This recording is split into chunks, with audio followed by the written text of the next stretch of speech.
Um abraço para você que acompanha a programação da Rede Mais. Eu sou o Matheus Monteiro, você já deve ter me visto aí de segunda a sexta no nosso Cidade Alerta Minas, às 6 da tarde, mas eventualmente eu apareço também aqui no Conexão Mais para debater alguns assuntos relevantes, alguns assuntos do momento, como todos os jornalistas aqui da casa fazem semanalmente, aos sábados e aos domingos. Hoje, especificamente, eu decidi abordar um tema que realmente está em alta, que é a produção de cervejas artesanais. Eu falo que está em alta porque num último levantamento feito já há aproximadamente 2 anos, diria assim, lá em 2020, ficou constatado que 204 novas cervejarias foram registradas no Brasil naquele período, o que já chegava, né, a um total de 1.383 cervejarias registradas no Brasil. Repito, isso lá em 2020. A tendência é que agora esse número esteja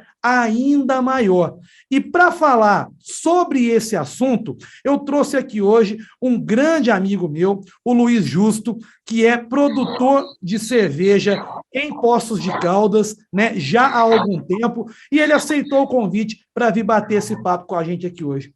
Luiz, seja bem-vindo ao nosso Conexão, um abraço para você, viu? Ô, Matheus, obrigado aí pelo convite, é um prazer estar aqui com você, fazia tempo que a gente não se falava, né, e vamos para cima, prazerzão, obrigado pelo convite, cara. Vamos lá, então. A primeira coisa, esses números que eu falei no começo, né? Em 2020 eram 1.383 cervejarias registradas no Brasil e a expectativa é de que agora esse número esteja bem maior. Na sua visão, ao que se deve isso? Ao que se deve esse aumento significativo no número de pessoas que procuram produzir a própria cerveja e até colocá-las no mercado aí, como é o seu caso?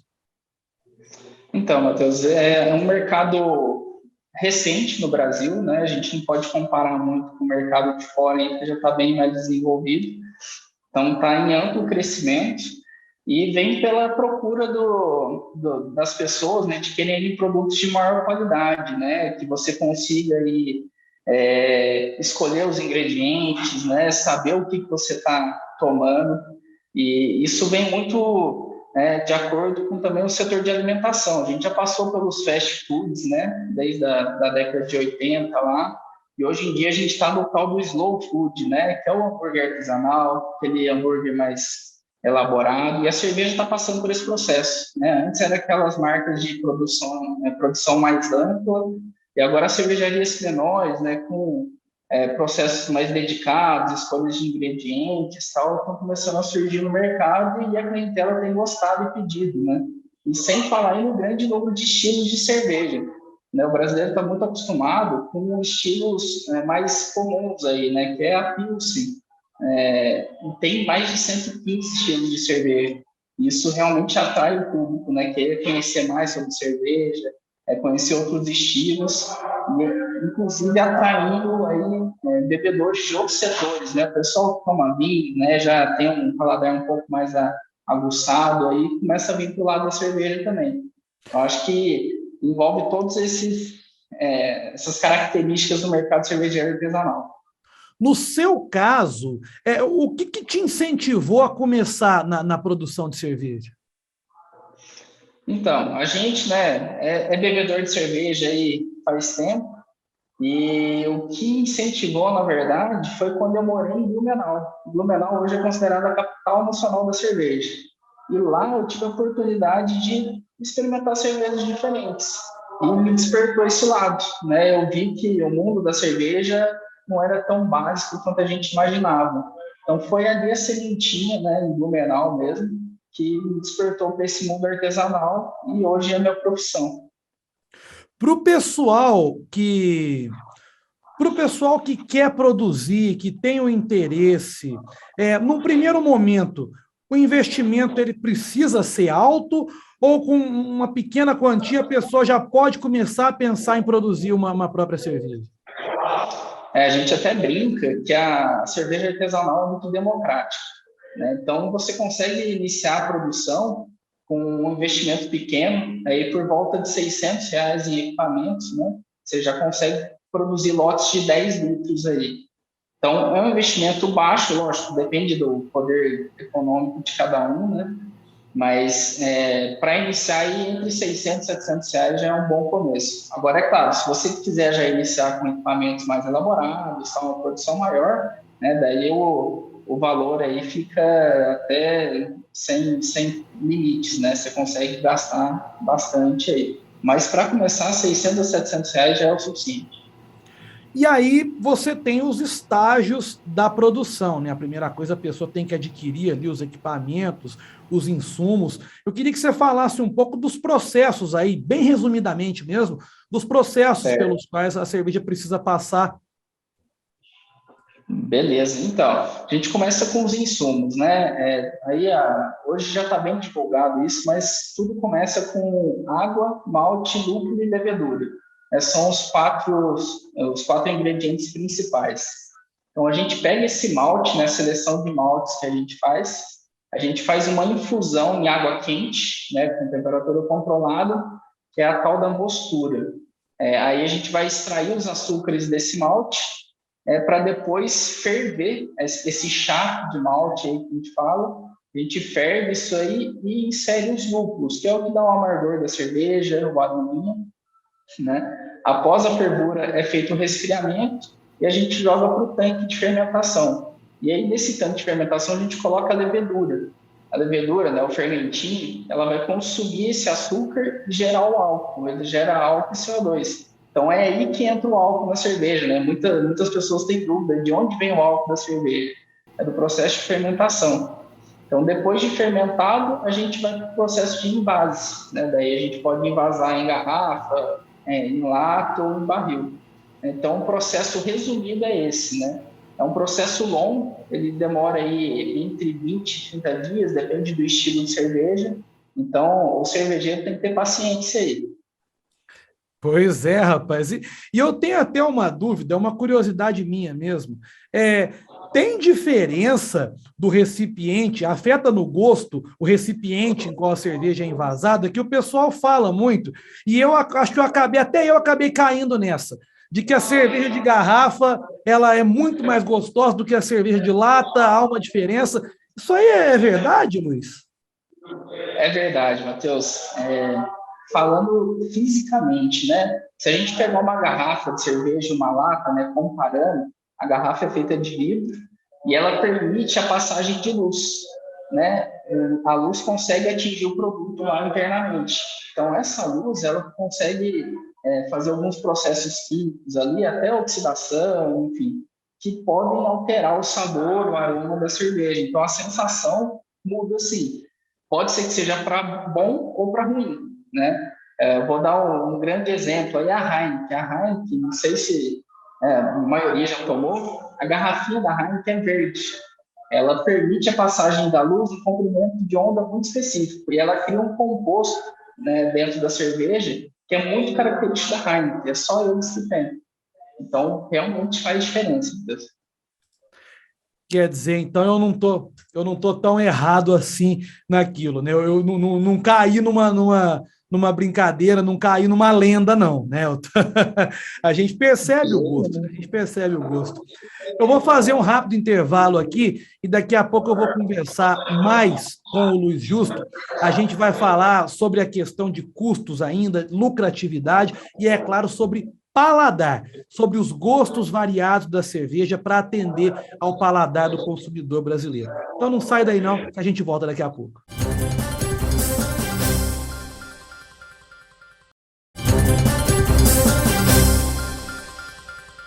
E a gente continua aqui com o Conexão Mais deste fim de semana. Eu estou batendo um papo com o Luiz Justo, meu amigo de Poços de Caldas, produtor de cerveja. A gente está falando sobre esse mercado que está em constante evolução e em expansão, principalmente aqui no Brasil. Nós já falamos sobre quanto a pessoa precisa investir para começar um negócio pequeno de cerveja. Já falamos sobre a questão do invase, garrafa, lata. O Luiz deixou claro que há sim a diferença no gosto da cerveja de garrafa para a cerveja de lata. Falamos de processo de produção e agora eu queria saber o seguinte, Luiz. Lucratividade. Como é que a gente pode falar sobre isso hoje? Dentro do que você já trabalha há alguns anos, já está dando para ter uma lucratividade legal? O que você pode falar a respeito disso? Matheus, isso aí é um assunto bem complexo e delicado, né? Que o cervejeiro realmente tem que estudar bastante antes de entrar nesse mercado. Não sei se a maioria sabe, mas a carga tributária em cima de bebidas alcoólicas aqui no Brasil é algo bem alto. A gente chega a pagar aí em torno de 55% de imposto. Então, isso está embutido no valor final do consumidor, né? O cara vai comprar cerveja lá no supermercado, ele sente esse impacto aí. Então, tem que estar bem ciente aí das cargas tributárias antes de entrar nesse mercado. Existem contas aí que o pessoal já fez, e para quem quer investir no mercado cervejeiro com uma lucratividade legal, né, que seja sustentável o negócio, tem que ter uma produção aí de entre 800 e 1.000 litros por mês. Então, esse é um número legal para o pessoal ter na cabeça aí, que quer investir nesse mercado. Lógico, você começa com uma estrutura menor, com um quadro de funcionários praticamente o dono, né? E vai crescendo aos poucos. Então, dá para ter uma lucratividade aí por volta de 15% a 30%, depende de como é feita a venda para o cliente, né? Se é um cliente final ou se é uma revenda, né? Você vai colocar num ponto de venda que vai passar para o consumidor final. E no teu caso, você está como hoje? Como é que está a tua produção hoje, Luiz? Hoje, eu não sou dedicado 100% à produção de cerveja, né? No caso, produção própria. Eu tenho também um outro negócio que é uma brew shop, né? Que é uma loja que vende insumos aí para os cervejeiros caseiros. A gente vende insumos e dá cursos também para quem quer aprender. Então, o meu faturamento não é 100% produção de cerveja. Hoje em dia, eu tenho capacidade produtiva de 800 litros por mês.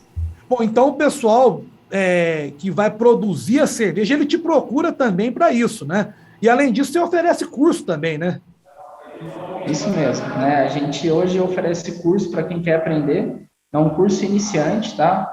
Claro que a pessoa que queira investir nesse mercado, ela tem que se aprofundar aí no conhecimento, estudar um pouco mais. Então, a gente dá esse início aí, o pontapé inicial, né? Do básico da produção cervejeira. E a gente tem uma modalidade de produção aqui também na nossa cervejaria, que é a produção cigana. O que seria a produção cigana? Você vem com a sua receita, né, ou com a sua vontade de fazer cerveja e fala para mim: ô Luiz, eu estou querendo produzir uma cerveja para minha marca, você faz isso? A gente faz aqui. Então, é a produção cigana, né? A gente produz as cervejas de terceiros, que é uma modalidade que está em alta aí no mercado cervejeiro. Uhum.